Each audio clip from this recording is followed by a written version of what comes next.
असंही म्हटलं की केळी, काकडा, मोगरा अशा प्रकारची शेती डोळ्यासमोर येते. मात्र गेली काही वर्षापासून वसई येथील बरेच शेतकरी सोनचाफ्याची शेती करत आहेत. नमस्कार शेतकरी बंधूंनो, आज आपण गेल्या 20 वर्षापासून सोनचाफा फुलवणाऱ्या मोझेस डी ब्रिटो आणि मीना डी ब्रिटो यांच्याकडून सोनचाफा शेतीबद्दल माहिती पाहणार आहोत. केळी, मोगरा, काकडा या प्रकारची शेती वसईमध्ये पारंपरिक पद्धतीने चालत आली असून यामध्ये त्यांना जास्त नफा मिळत नव्हता. त्यामुळे त्यांनी सोनचाफ्याची शेती करायचं ठरवलं. आज हे दाम्पत्य फक्त अर्ध्या गुंठ्यात सोनचाफ्याची लागवड करून आज वर्षाला जवळपास 10 ते 12 लाख रुपये कमवत आहेत. सोनचाफा लागवडीबद्दल बोलताना ते सांगतात की सुरुवातीला त्यांनी दापोलीहून ही कलम आणून लागवड केली. जवळपास 300हून अधिक सोनचाफा झाडं त्यांनी लागवड केलीत. सुरुवातीला फक्त ओला शेण टाकून ही झाडं त्यांनी लागवड केली. या झाडांमधील अंतर हा 2 बाय 2 फूट इतका असावा. विशेषतः म्हणजे या झाडांना कोणत्याही प्रकारच्या औषध फवारण्याची गरज नसते.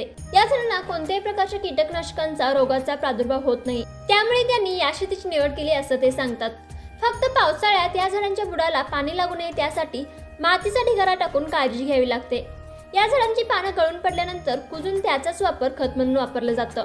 जर शेतकऱ्याला वाटत असेल की उत्पादन जास्त व्हावं त्यासाठी 2 महिन्यातून एकदा जरी खत पाणी केलं तरी चालतं.